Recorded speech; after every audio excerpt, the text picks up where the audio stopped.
राजभवन पहुंच चुके हैं जितिन प्रसाद और कैबिनेट में इनको शामिल किया जाएगा। तो न्यूज स्टेट पर यह तस्वीरें, राजभवन की सीधी तस्वीरें सिर्फ न्यूज स्टेट पर आप देख रहे हैं और पल पल की अपडेट लगातार हम आप तक पहुंचा रहे हैं। सभी चेहरे मौजूद हैं। सातों जो चेहरे मंत्रिमंडल में शामिल किए जाएंगे वो यहां पर पहुंच चुके हैं। दोनों उप मुख्यमंत्री सबसे पहले न्यूज स्टेट पर आप ये तस्वीरें देख रहे हैं। जितिन प्रसाद समेत वो 7 चेहरे जिनको योगी मंत्रिमंडल में शामिल किया जाएगा वो राजभवन की इस गैलरी में मौजूद है, हॉल में, और कुछ ही वक्त में अब शपथ ग्रहण समारोह शुरू होगा। इस वक्त शपथ पर यह सबसे बड़ी कवरेज आप न्यूज स्टेट पर देख रहे हैं।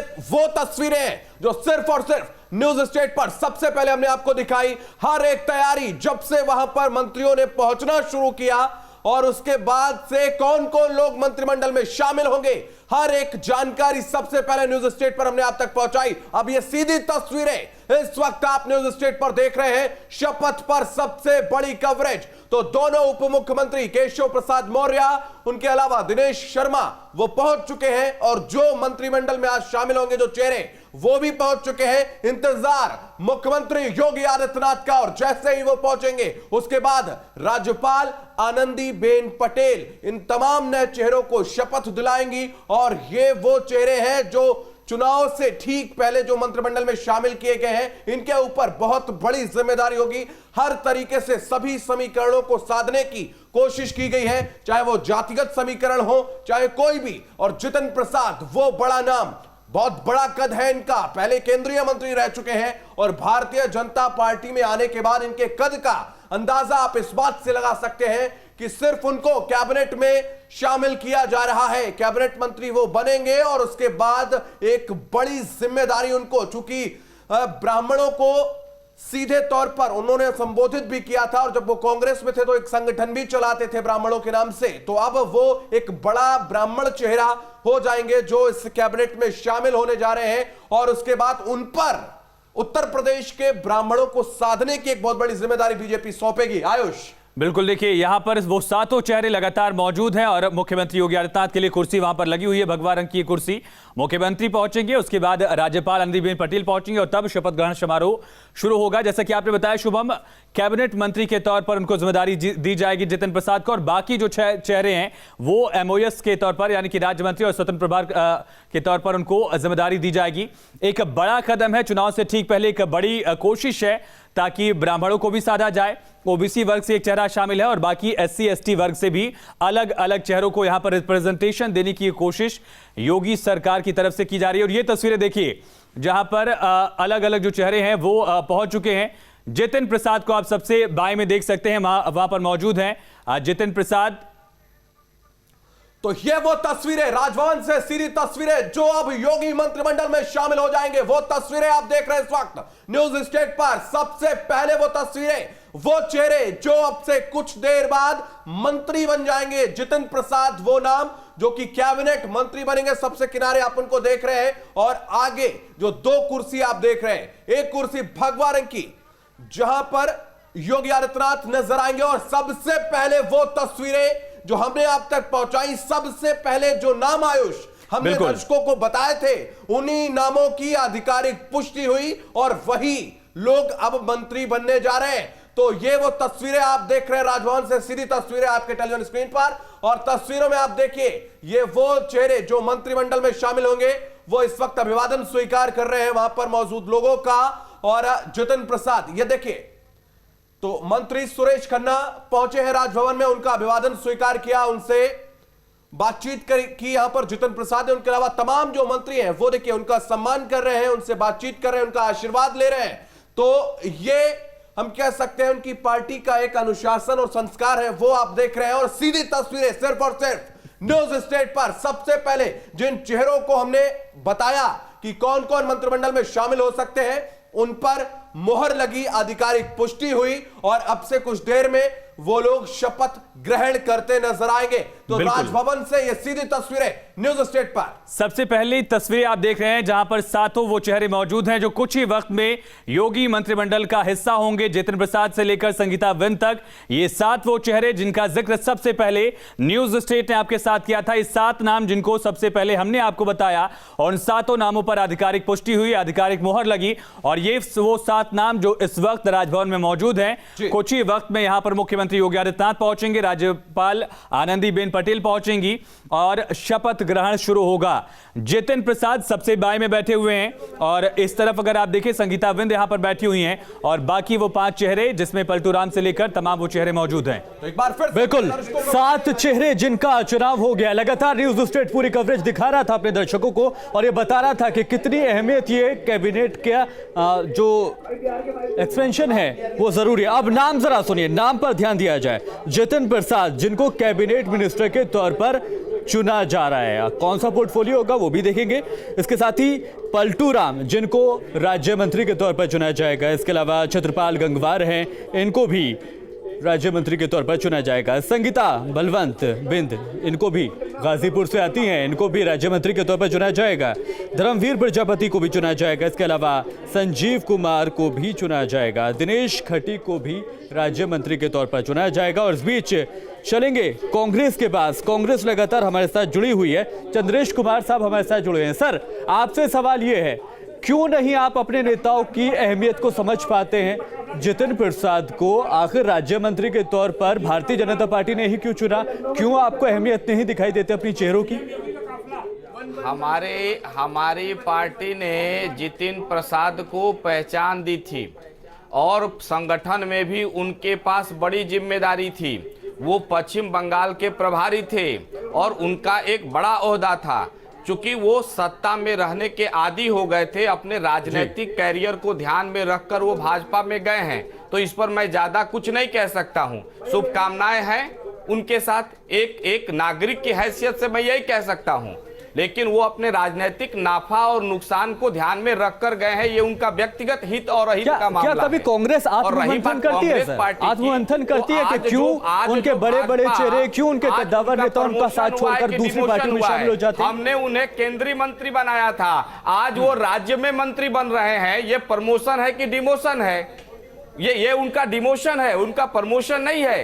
कांग्रेस ने उन्हें राष्ट्रीय स्तर पर पहचान दी थी और भाजपा में जाकर उन्होंने अपने आप को छोटा कर लिया। यदि मोदी सरकार में कैबिनेट मंत्री बने होते तो मैं मानता। और रही बात साग की, तो आप क्या बात कर रहे हैं? उत्तर प्रदेश में कांग्रेस पार्टी हारी, जितिन प्रसाद हार गए। क्यों नहीं रहे कि ये जितिन प्रसाद का डिमोशन है? आप कैसे देखती हैं इसको? इन लोगों को कांग्रेस ने बहुत कुछ दिया है। साक्षी जी जवाब दीजिए। जी देखिए, अभी हमारे जो प्रवक्ता भाई है कांग्रेस के, वो बता रहे थे कि इन्हें पार्टी ने पहचान दी थी। तो मेरा मानना यह है, और मेरा नहीं पार्टी का, हमारी मानना यह है कि एक कार्यकर्ता से पार्टी की पहचान बनती है। तो ये जो डिफरेंस है, शायद इसी के वजह से वो कांग्रेस छोड़ के हमारे भारतीय जनता पार्टी में शामिल हुए और उन्हें पूरा सम्मान दिया जाएगा। दूसरी बात मैं आपसे ये कहना चाहूंगी कि अभी जो आपने जैसे नाम लिए, जो मंत्रियों के नाम थे वो सुबह से ही चल रहे थे, लेकिन 4 जो नाम आपने अभी जो एमएलसी के लिए गए हैं, मैं उससे आपका ध्यान थोड़ा आकर्षित करना चाहूंगी, आपकी जो व्यूअर्स है उनका। उनमें कई नाम, बड़े नाम भी शामिल है, लेकिन एक नाम है गोपाल अंजान जी जैसा, जिनके बारे में जिक्र नहीं हो रहा था। मुरादाबाद से वो आते हैं, क्योंकि मैं खुद भी मुरादाबाद से आती हूँ, तो मैं इसलिए आपको बताना चाहूंगी, ये ऐसे एक कार्यकर्ता है जो लगभग 40 वर्षों से एक पार्टी के लिए कार्य कर रहे थे। आज जो पार्टी हमारी नई ऊंचाइयां छू रही है, जो परचम लहरा रही है, वो इन जैसे उत्तर प्रदेश का ब्राह्मण ये जानता है कि मोदी सरकार में पिछले 3 सालों में 200 से अधिक ब्राह्मणों की हत्या की गई है। इस बात को उत्तर प्रदेश का ब्राह्मण भूलने वाला नहीं है। जितिन प्रसाद कांग्रेस के फेलियर थे और उनको आप मंत्रिमंडल में शामिल करके राज्य में कैबिनेट मंत्री बनाकर उत्तर प्रदेश का जंग जीतने वाले नहीं है। उत्तर प्रदेश में भारतीय जनता पार्टी पूर्ण रूप से बेनकाब हो चुकी है, दूध का दूध पानी हो चुका है। राहुल गांधी का फेलियर नहीं दिखता, लेकिन जितिन प्रसाद का फेलियर दिख जाता है, हेमंता बिस्वा शर्मा का फेलियर दिख जाता है, सिंधिया का फेलियर दिख जाता है। आपके घर में जब तक थे तब तक चैंपियन थे, आप जब बीजेपी में चले आए तो भारी हुए होंगे। फेलियर नहीं है, राहुल गांधी जो है विनर है। अच्छा, राहुल गांधी क्विटर नहीं है, राहुल गांधी विनर है और अकेले दम पर वो सत्य के साथ लड़ रहे हैं। तो अकेले रह जाएंगे अगर जितिन प्रसाद, सिंधिया ऐसे सारे नेता जाएंगे तो फिर अकेले ही रह जाएंगे। दिक्कत ये की है जितनी भविष्यवाणी की है सारे सही साबित हुए हैं। सत्य के साथ अकेले रहना भी गौरव की बात होती है, और राहुल गांधी आज वही कर रहे हैं जो भगवान रामचंद्र जी ने किया था। जिस प्रकार से उन्होंने जंगल में अकेले गए और आतताइयों को नाश करके सत्य और धर्म की स्थापना की। भारतीय लोकतंत्र पर आतताइयों का कब्जा है, सांप्रदायिक लोगों का कब्जा है, उनसे छीनकर भारतीय राजनीति में लोकतंत्र को पुनः स्थापित करने का काम राहुल गांधी करेंगे, और हम सब गौरव के साथ उनके साथ खड़े हैं। लेकिन अगर आप इसी तरीके से अपने ये स्पष्ट रूप से आप जान लीजिए, इस मंच से मैं देश की जनता को भी बता देना चाहता हूं, एक केंद्रीय मंत्री नहीं, कई ऐसे चेहरे हैं। आप राजनीति का संबंध सर एक मिनट, राजनीति का संबंध इस बात से भी है कि हमारे समाज में क्या हो रहा है और हमारे समाज में क्या होना चाहिए। यदि हमारे समाज में कुछ भी गैर लोकतांत्रिक और अमर्यादित हो रहा है तो विपक्ष में रहकर भी जनता का आवाज बनना ये नेता का नैतिक दायित्व। चंद्रेश जी, सवाल यह है कि समाज की बात के साथ साथ कांग्रेस के आत्ममंथन कर रही है। कांग्रेस क्या G23 नेताओं की बातें सुनती है? कांग्रेस क्या ये जानने की कोशिश करे कि आखिर ऐसा कारण क्या है कि ऐसे बड़े बड़े दिग्गज नेता जिनको आप खुद कह रहे हैं कि कांग्रेस ने बनाया, जिनको कांग्रेस ने बनाया, अगर वो कांग्रेस का दामन छोड़कर जा रहे हैं, कोई तो कारण होगा, कोई तो बुनियाद होगी, कोई तो तर्क उनका होगा। ये जानने की कोशिश आप लोगों ने क्यों नहीं की? G23 के सारे नेता नाराज चल रहे हैं, आप लोग उनसे बात नहीं कर रहे हैं, किनारे हो लिए हैं, वो चले जाएंगे, फिर आप कहेंगे कि लोकतांत्रिक पार्टी नहीं काम कर पा रही है। इनके दल में रहते हैं तब तक सब कुछ लोकतांत्रिक है। चंद्रेश जी, उत्तर प्रदेश को एक माफिया चला रहा है, उत्तर प्रदेश को एक माफिया चला रहा है, ये आप भी जानते हैं। हाथरस की बेटी के साथ क्या हुआ ये आप भी जानते हैं। कोरोना काल में लाशों के साथ क्या हुआ गंगा के घाट के किनारे, शब्दों का प्रयोग ये आप भी जानते हैं। आप अगर एक पार्टी के प्रवक्ता हैं तो आपको थोड़ा सा अपने शब्दों पे संयम रखना चाहिए। यही आपकी पार्टी सिखाती है क्या? और शायद उसी वजह से परिणाम भी है। आप देख रहे हैं माफियाओं पर किस तरीके से कार्रवाई हो रही है। आप किसके लिए इस शब्द का प्रयोग कर रहे हैं? जिन लोगों को, माफियाओं को जो जेल भेजा है वो भारतीय जनता पार्टी ने भेजा है।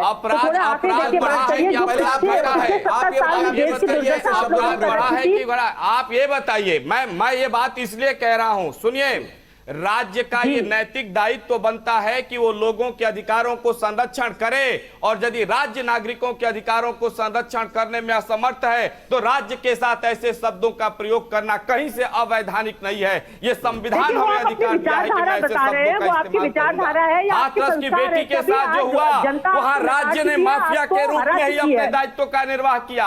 हाथरस में आप लगाम नहीं लगा पाते, अरे जनता ने आपको भी 70 साल सत्ता से चंद्रेश जी, सवाल ही नहीं था। चंद्रेश जी, सवाल ये नहीं था। जितिन प्रसाद चले गए, वो मुद्दा आपने किनारे कर दिया। 70 साल जब कांग्रेस के अंदर खाने में इस तरह की फूट होती है तो कांग्रेस को संविधान याद आ जाता है, कांग्रेस को लोकतंत्र याद आ जाता है। कांग्रेस के अंदर खाने में क्या चल रहा है इसकी जिम्मेदारी कांग्रेस का आला कमान कब लेगा? राहुल गांधी कब जिम्मेदारी लेंगे कि मेरी वजह से ऐसे नेता छोड़कर जा रहे हैं? उमाकांत लखेड़ा जी, आपके पास आऊंगा। सवाल यही है कि जब भी कांग्रेस से सवाल किए जाते हैं तो हमेशा से इनको अलोकतांत्रिक चीजें नजर आती हैं। इनकी पार्टी की अगर हम बात करें, जिस तरीके से ये सोनिया गांधी राहुल गांधी, सोनिया गांधी राहुल गांधी एक के बाद एक दूसरे को अध्यक्ष बनाते रहते हैं, तो क्या ये लोकतांत्रिक है? बाकी अगर कोई दल किसी नेता को प्रमोट कर रहा है, उनको कोई जिम्मेदारी दे रहा है, तो वो अलोकतांत्रिक हो जाता है। लखेड़ा साहब, देखिए कांग्रेस पार्टी आज सत्ता से बाहर है और सत्ता से दूर है। लगातार लोकसभा के 2 चुनाव हार गई है, पराजित हो गई है। और उत्तर प्रदेश में भी जो प्रमुख सबसे बड़ा प्रदेश उत्तर प्रदेश था, वहां भी तो उसके एक अलग अलग कारण है। देखिए, भारत की राजनीति में हमेशा बदलाव होते रहे हैं और कांग्रेस पार्टी और हर चीज जो ताकतवर होती है वो एक बार कमजोर होती है। कांग्रेस पार्टी भी एक संक्रमण काल से गुजर रही है और उसमें जाहिर सी बात है कि नेतृत्व में कहीं ना कहीं कोई नेतृत्व की कमजोरियां होती हैं, दिशा की कमजोरियां होती हैं, और जातीयता के आधार पर जो वक्त के साथ साथ जो राजनीतिक पार्टियां वक्त की तासीर को, वक्त की रफ्तार को वो पकड़ नहीं पाती या उसको पकड़ने में कुछ उनकी चूक हो जाती है, तो कांग्रेस पार्टी भी उनमें से है। और कांग्रेस पार्टी को स्वीकार करना चाहिए कि उत्तर प्रदेश में जातियां उसका साथ छोड़ गई। मंडल और कमंडल, मंडल और मंदिर का जो आंदोलन हुआ, उस आंदोलन में कांग्रेस पार्टी ने बहुत कोशिश की अपने को उसमें एडजस्ट करने की, समायोजित करने की, लेकिन आज ये हुआ कि कांग्रेस पार्टी अपने प्रयास में कामयाब नहीं हो पाई और एक नया जातीय और सामाजिक समीकरण उत्तर प्रदेश में बढ़ा और वो पनपा और उसने एक किस्म से जो कांग्रेस का जो जनाधार था, वो उसकी जो विरासत थी, जातीय विरासत थी, जो उसका एक बड़ा असर होता था उच्च जातियों में, ब्राह्मण समुदाय में, और ब्राह्मण समुदाय का एक बड़ा वर्ग जब उसके साथ था तो उसके साथ जो माइनॉरिटीज का एक बड़ा हिस्सा उसके साथ होता था, तो ये मिलकर के कांग्रेस की एक बड़ी ताकत थी। और बाकी जो अनुसूचित जातियां हैं, वो अनुसूचित जातियां उसका एक स्ट्रॉन्ग ये भी उत्तर प्रदेश की जनता जानती है, और आगामी विधानसभा के चुनाव में कांग्रेस पार्टी पूर्ण बहुमत के साथ सरकार बनाने जा रही है। इस मंच से मैं आपको ये भी बता देना चाहता हूं। जी नहीं, बहुत अच्छा है। मैं तो ये कह रहा हूं कि कांग्रेस पार्टी, चलिए ठीक है, आप सभी बने रहे, हमारी गुजारिश यही है। और लगातार हम ये मेगा कवरेज दिखा रहे हैं, आपको बता रहे हैं पल पल की अपडेट। लेकिन यहां पर एक नजर अब तक की सुर्खियों पर।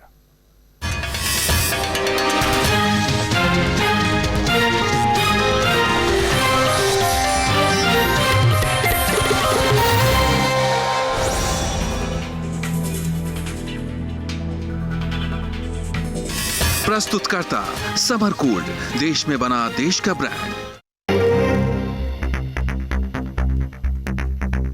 कुछ देर में योगी कैबिनेट का विस्तार। संगीता बिंदु, जितिन प्रसाद, पलटू राम समेत 7 मंत्री ले सकते हैं शपथ। गुजरात से लखनऊ पहुंची राज्यपाल। गन्ना किसानों को योगी सरकार ने दी बड़ी राहत। 325 रुपए से बढ़ाकर 350 रुपए प्रति क्विंटल किया गया गन्ना का समर्थन मूल्य। सीएम योगी ने विपक्ष पर जमकर साधा निशाना, कहा पिछली सरकारों में होते थे दंगे, अब राज्य में सुरक्षा का माहौल। देवबंद के रणकंडी गांव में 2 पक्षों में भी जमकर हुई फायरिंग और मारपीट। सोशल मीडिया पर वीडियो वायरल, गांव में तनाव का माहौल।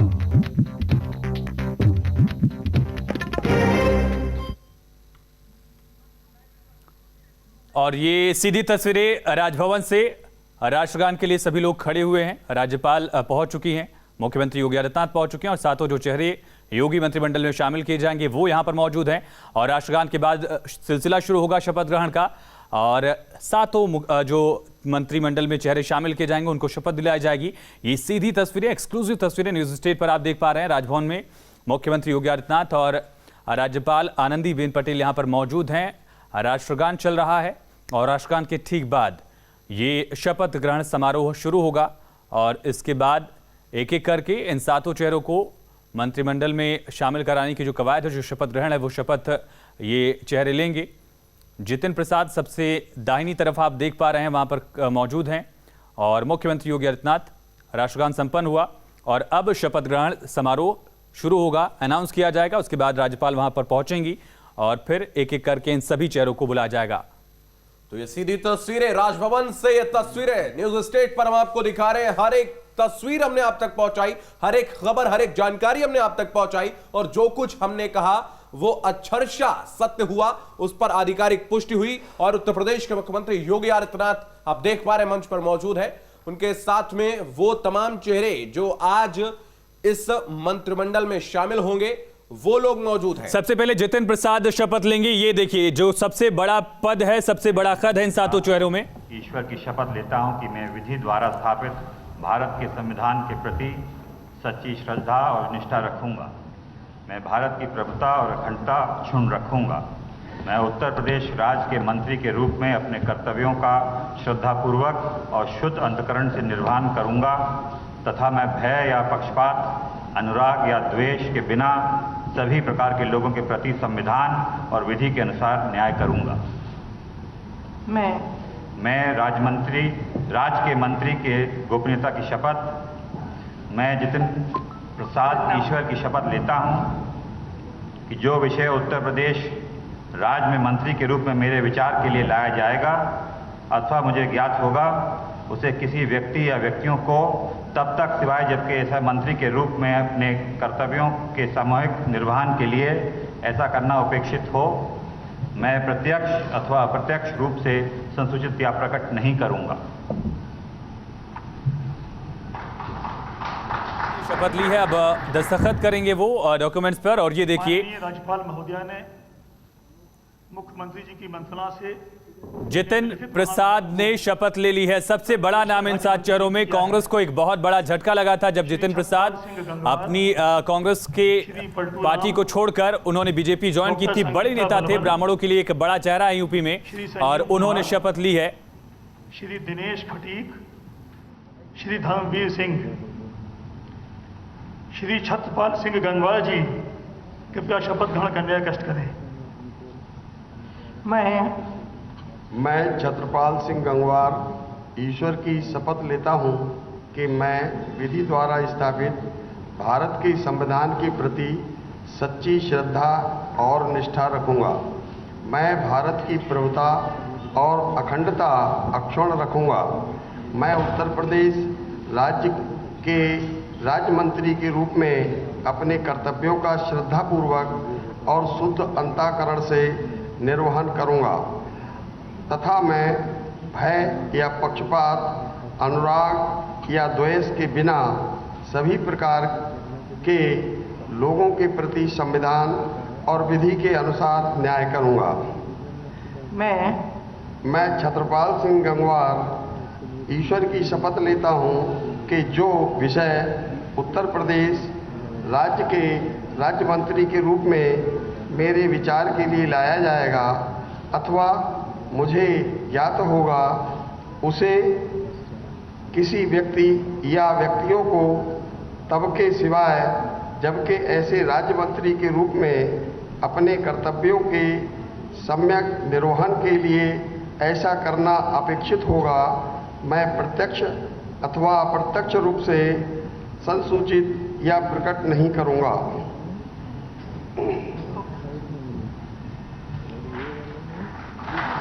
दस्तखत करेंगे। आरएसएस बैकग्राउंड से है, आरएसएस के खास माने जाते हैं, दूसरी बार के विधायक हैं। कुर्मी वोट बैंक में मजबूत पकड़ है। पंकज चौधरी केंद्रीय मंत्रिमंडल में शामिल किए गए थे, कुर्मी समाज से हैं, और साथ साथ अब एक और कुर्मी जाति से योगी मंत्रिमंडल में शामिल किया गया। मैं विधि द्वारा स्थापित भारत के संविधान के प्रति सच्ची श्रद्धा और निष्ठा रखूंगा। मैं भारत की प्रभुता और अखंडता अक्षुण्ण रखूंगा। मैं उत्तर प्रदेश राज्य के राज्य मंत्री के रूप में अपने कर्तव्यों का श्रद्धापूर्वक और शुद्ध अंतःकरण से निर्वहन करूंगा तथा मैं भय या पक्षपात, अनुराग या द्वेष के बिना सभी प्रकार के लोगों के प्रति संविधान और विधि के अनुसार न्याय करूंगा। मैं पलटू राम ईश्वर की शपथ लेता हूं कि जो विषय उत्तर प्रदेश राज्य के राज्य मंत्री के रूप में मेरे विचार के लिए लाया जाएगा अथवा मुझे ज्ञात होगा, उसे किसी व्यक्ति या व्यक्तियों को तब के सिवाय जबकि ऐसे राज्य मंत्री के रूप में अपने कर्तव्यों के सम्यक निर्वहन के लिए ऐसा करना अपेक्षित हो, मैं प्रत्यक्ष अथवा अप्रत्यक्ष रूप से संसूचित या प्रकट नहीं करूंगा।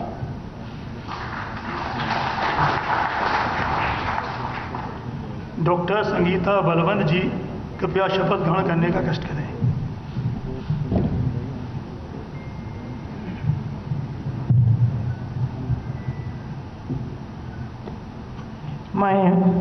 मैं डॉक्टर संगीता बलवंत ईश्वर की शपथ लेती हूँ कि मैं विधि द्वारा स्थापित भारत के संविधान के प्रति सच्ची श्रद्धा और निष्ठा रखूंगी।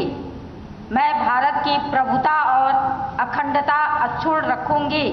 मैं उत्तर प्रदेश राज्य के राज्य मंत्री के रूप में अपने कर्तव्यों का श्रद्धापूर्वक और शुद्ध अंतःकरण से निर्वहन करूंगी तथा मैं भय या पक्षपात, अनुराग या द्वेष के बिना सभी प्रकार के लोगों के प्रति संविधान और विधि के अनुसार न्याय करूंगी।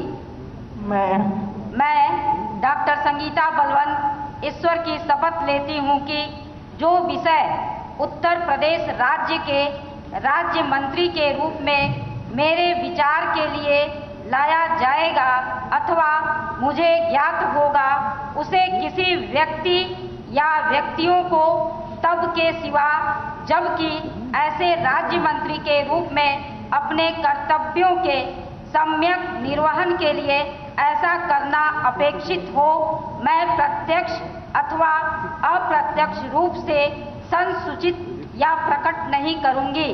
धन्यवाद।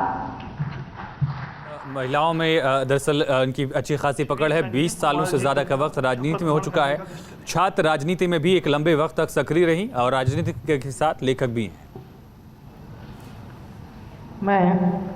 मैं संजीव कुमार ईश्वर की शपथ लेता हूं कि मैं विधि द्वारा स्थापित भारत के संविधान के प्रति सच्ची श्रद्धा और निष्ठा रखूंगा। मैं भारत की प्रभुता और अखंडता अक्षुण्ण रखूंगा। मैं उत्तर प्रदेश राज्य के राज्य मंत्री के रूप में अपने कर्तव्यों का श्रद्धापूर्वक और शुद्ध अंतःकरण से निर्वहन करूंगा तथा मैं भय या पक्षपात, अनुराग या द्वेष के बिना सभी प्रकार के लोगों के प्रति संविधान और विधि के अनुसार न्याय करूंगा। मैं संजीव कुमार ईश्वर की शपथ लेता हूं कि जो विषय उत्तर प्रदेश राज्य के राज्य मंत्री के रूप में मेरे विचार के लिए लाया जाएगा अथवा मुझे ज्ञात होगा, उसे किसी व्यक्ति या व्यक्तियों को तब के सिवाय जबकि ऐसे राज्य मंत्री के रूप में अपने कर्तव्यों एवं सम्यक निर्वहन के लिए ऐसा करना अपेक्षित हो, मैं प्रत्यक्ष अथवा अप्रत्यक्ष रूप से संसूचित या प्रकट नहीं करूंगा। धन्यवाद। आदिवासी वर्ग के विधायक है, पहली बार विधायक चुने गए और पहली बार विधायक बनने के साथ ही जब कार्यकाल खत्म होने को है लगभग, उस समय उनको मंत्री बनाया जा रहा है। एक बड़ी जिम्मेदारी युवा चेहरे को दी जा रही है। मैं दिनेश खटीक ईश्वर की शपथ लेता हूं कि मैं विधि द्वारा स्थापित भारत के संविधान के प्रति सच्ची श्रद्धा और निष्ठा रखूंगा। मैं भारत की प्रभुता और अखंडता अक्षुण्ण रखूंगा।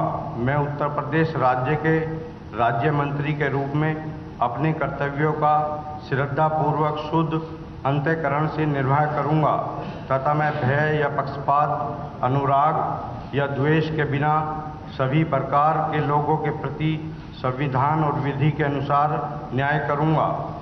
मैं दिनेश खटीक ईश्वर की शपथ लेता हूं कि जो विषय उत्तर प्रदेश राज्य के राज्य मंत्री के रूप में मेरे विचार के लिए लाया जाएगा अथवा मुझे ज्ञात होगा, उसे किसी व्यक्ति या व्यक्तियों को तब के सिवाय जबकि ऐसे राज्य मंत्री के रूप में अपने कर्तव्यों के सम्यक निर्वहन के लिए ऐसा करना अपेक्षित हो, मैं प्रत्यक्ष अथवा अप्रत्यक्ष रूप से संसूचित या प्रकट नहीं करूंगा।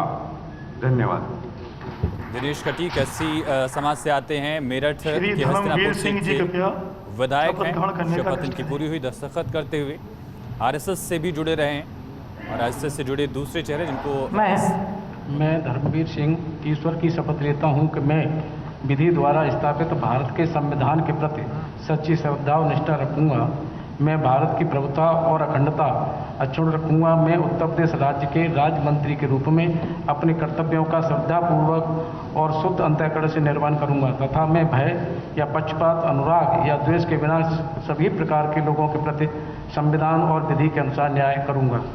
मैं राज्य के राज्य मंत्री के लिए गोपनीय की शपथ मैं धर्मवीर सिंह ईश्वर की शपथ लेता हूं कि जो विषय उत्तर प्रदेश राज्य के राज्य मंत्री के रूप में मेरे विचार के लिए लाया जाएगा अथवा मुझे ज्ञात होगा, उसे किसी व्यक्ति या व्यक्तियों को तब के सिवाय जबकि ऐसे राज्य मंत्री के रूप में अपने कर्तव्यों के सम्यक निर्वहन के लिए ऐसा करना अपेक्षित हो, मैं प्रत्यक्ष अथवा अप्रत्यक्ष रूप से संसूचित या प्रकट नहीं करूंगा।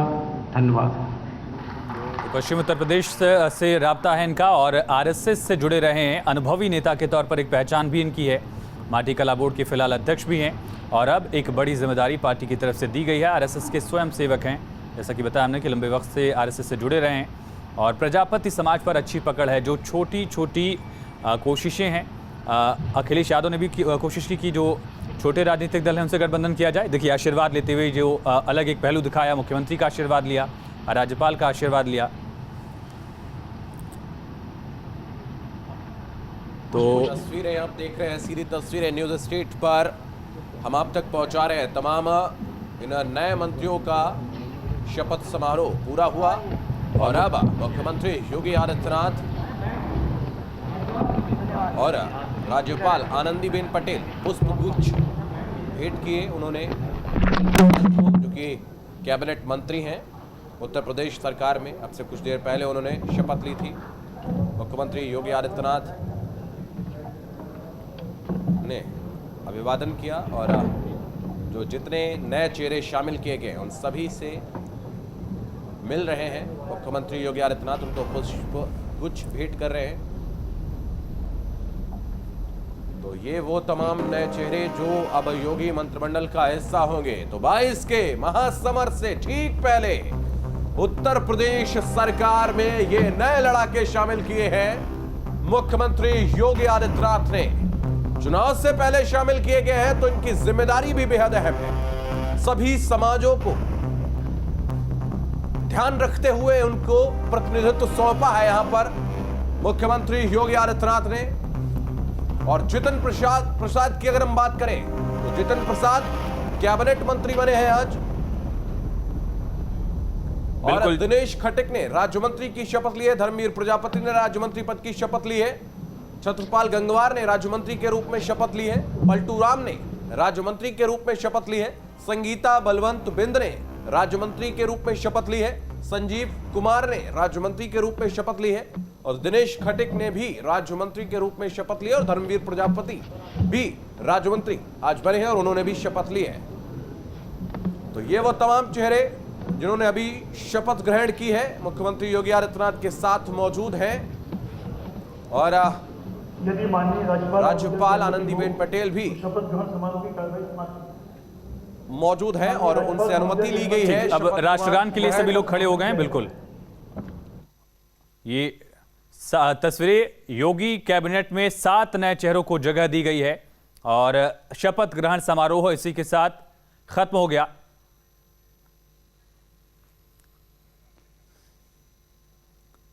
बिल्कुल, शपथ ग्रहण खत्म हो गया है। 7 नए चेहरों को जगह दी गई है शुभम, और 7 की अलग अलग जातियों को देखा जाए अगर ब्राह्मण समाज से जितिन प्रसाद को जगह दी गई है, कैबिनेट मंत्री के तौर पर उन्होंने शपथ ली, और बाकी के जो 6 चेहरे हैं उनको राज्य मंत्री के तौर पर जिम्मेदारियां दी गई हैं। आदिवासी समाज से लेकर दलित समाज से लेकर ओबीसी वर्ग तक को प्रतिनिधित्व दिया गया है। एक महिला यानी कि संगीता बिंद को भी यहां पर जगह दी गई है। शुभम, बिल्कुल, तो ये वो तमाम जो नए चेहरे हैं वो शामिल किए गए। हमारे साथ भारतीय जनता पार्टी से प्रवक्ता इस वक्त साक्षी मौजूद है, उनसे भी हम बात करेंगे। साक्षी, सवाल यही है कि जो नए चेहरे शामिल किए गए हैं सभी वर्गों को प्रतिनिधित्व दिया गया है, जितिन प्रसाद को कैबिनेट मंत्री बनाया गया है, कितनी जिम्मेदारी इनके ऊपर होगी अब चुनाव से पहले?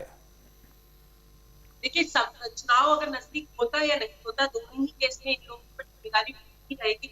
जब मंत्री पद क्या कैबिनेट मंत्री होते हैं सबको जिम्मेदारी रहती है। और जो हमारा नारा है सबका साथ सबका विकास, बहुत कुछ करने के लिए समाज में अभी भी बचा हुआ है। और जो 4 साल में बदलाव लाया है वो हर किसी की मेहनत की वजह से, हर मंत्री ईमानदारी से हमारे ऊपर किसी भी प्रकार का अभी तक भ्रष्टाचार नहीं लग पाया है, क्योंकि हर मंत्री ईमानदारी से अपनी जिम्मेदारी निभा रहा है। मुझे पूरा विश्वास है कि ये जो नए चेहरे आए हैं, जो 7 नए जिम्मेदारी दी गई है, ये भी उसी तरीके से कार्य। बिल्कुल, तो ये तमाम जो नए चेहरे हैं इनको जिम्मेदारी सौंपी गई। हमारे साथ हमारे सहयोगी निखिल लगातार राजभवन से जुड़े थे। निखिल, आपके पास आऊंगा। तो ये शपथ ग्रहण समारोह पूरा हुआ और जो नए चेहरे शामिल किए गए, बड़ी जिम्मेदारी इनको अब हम कह सकते हैं चुनाव से ठीक पहले इनके कंधों पर है। निश्चित तौर पर चुनाव से पहले बड़ी जिम्मेदारी दी गई है इन सभी 7 लोगों को, खास करके कैबिनेट मंत्री जितिन प्रसाद को। चूंकि लगातार इस बात के संकेत मिल रहे थे कि ब्राह्मण पार्टी से नाराज है, तो जितिन प्रसाद को इसीलिए पार्टी ने एक बड़ी जिम्मेदारी दी है कि आपको ब्राह्मणों को रोकना है, ब्राह्मणों को पार्टी से जोड़ना है। इसके साथ ही बाकी जो 6 नाम है वो भी अलग अलग वर्गों को प्रतिनिधित्व करेंगे। यानी चुनाव से पहले एक बड़ी मुहिम इन सभी 7 लोगों के ऊपर जिम्मेदारी होगी और सभी को अपने क्षेत्र में काम करना होगा। मैंने जैसा बताया कि चूंकि उत्तर प्रदेश में राजनीतिक समीकरण बहुत तेजी से बदल रहे थे और ऐसे में उत्तर प्रदेश में राजनीतिक समीकरण को एक बार भारतीय जनता पार्टी ने संभालने के लिए इन 7 लोगों को जिम्मेदारी दी है। तो अब विपक्ष के सामने भी एक बड़ा चैलेंज होगा कि ऐसे वर्ग जिनकी उपेक्षा का आरोप लगातार भारतीय जनता पार्टी पर लग रहा था, विपक्ष सवाल उठा रहा था, अब उसमें उन्हीं क्षेत्रों से आए हुए, उन्हीं जातियों से आए हुए तमाम चेहरे जो है वो प्रतिनिधित्व करेंगे उनका। तो अगली रणनीति विपक्ष की क्या होगी? भारतीय जनता पार्टी चूंकि बेहद आक्रामक राजनीति उत्तर प्रदेश में इस समय कर रही है, यही वजह है कि चुनाव से बहुत कम वक्त बचा हुआ चुनाव में और उसके बाद कैबिनेट का विस्तार इस तरफ संकेत देता है कि सभी कील काटे कम से कम बीजेपी चुनाव से पहले दुरुस्त कर लेना चाहती है। और यही वजह है कि आज इन 7 मंत्रियों ने शपथ ग्रहण समारोह में शामिल हुए, शपथ ली है और जिसमें से 1 कैबिनेट मंत्री होंगे, बाकी 6 राज्य मंत्री होंगे। हालांकि अभी विभागों का बंटवारा होना बाकी है, विभाग कौन कौन से किसको मिलेंगे ये भी महत्वपूर्ण होगा, लेकिन इससे ज़्यादा महत्वपूर्ण ये है कि सभी जातियां अब कम से कम ये जो उत्तर प्रदेश में जिन पर बीजेपी पर जो सवाल खड़े हो रहे थे कि इनका प्रतिनिधित्व नहीं है, तो ये उनका प्रतिनिधित्व करेंगे। जी बिल्कुल निखिल, जो लगातार जिक्र मिल रहा था कि अभी 54 चेहरे हैं योगी मंत्रिमंडल में और इन 7 को मिलाकर 61 चेहरे हो चुके हैं, क्या किसी की छुट्टी भी होगी और अगर ऐसा मुमकिन है तो फिर वो कौन सा चेहरा हो सकता है? निश्चित तौर पर अभी इस संभावनाओं का आकलन बहुत नहीं किया जा सकता। जैसे मैंने बताया था कि उत्तर प्रदेश में भारतीय जनता पार्टी का कैडर काम करता है और भारतीय जनता पार्टी के जो भी कार्यकर्ता हैं, जो भी मंत्री हैं, उस पार्टी के हर उस फैसले का जो है वो स्वागत करते हैं। आपने पिछली बार भी देखा बहुत सारे लोग मंत्रिमंडल से हटाए गए, जो हटाए गए कुछ के दायित्व बदले गए। तो जिसको जिस तरह की जिम्मेदारी मिलेगी उस जिम्मेदारी को लेकर वो काम करेगा और यही भारतीय जनता पार्टी के संगठन की कहें तो एक हिसाब से खूबसूरती है। पिछली कैबिनेट विस्तार में भी यही देखने को मिला था। तो इस बार भी सरकार को तय करना है कि किसको कौन सी जिम्मेदारी मिलेगी और कौन पार्टी की जिम्मेदारी संभालेगा, कौन संगठन की जिम्मेदारी संभालेगा। जी तो कौन पार्टी की जिम्मेदारी संभालेगा और कौन संगठन की जिम्मेदारी संभालेगा, ये आने वाले वक्त में पता चलेगा। और ये मेगा कवरेज लगातार जारी है, पल पल की अपडेट हमने आप तक पहुंचाई। वक्त एक छोटे से ब्रेक का, फौरन लौटेंगे। आप देखते रहिए न्यूज़ स्टेट।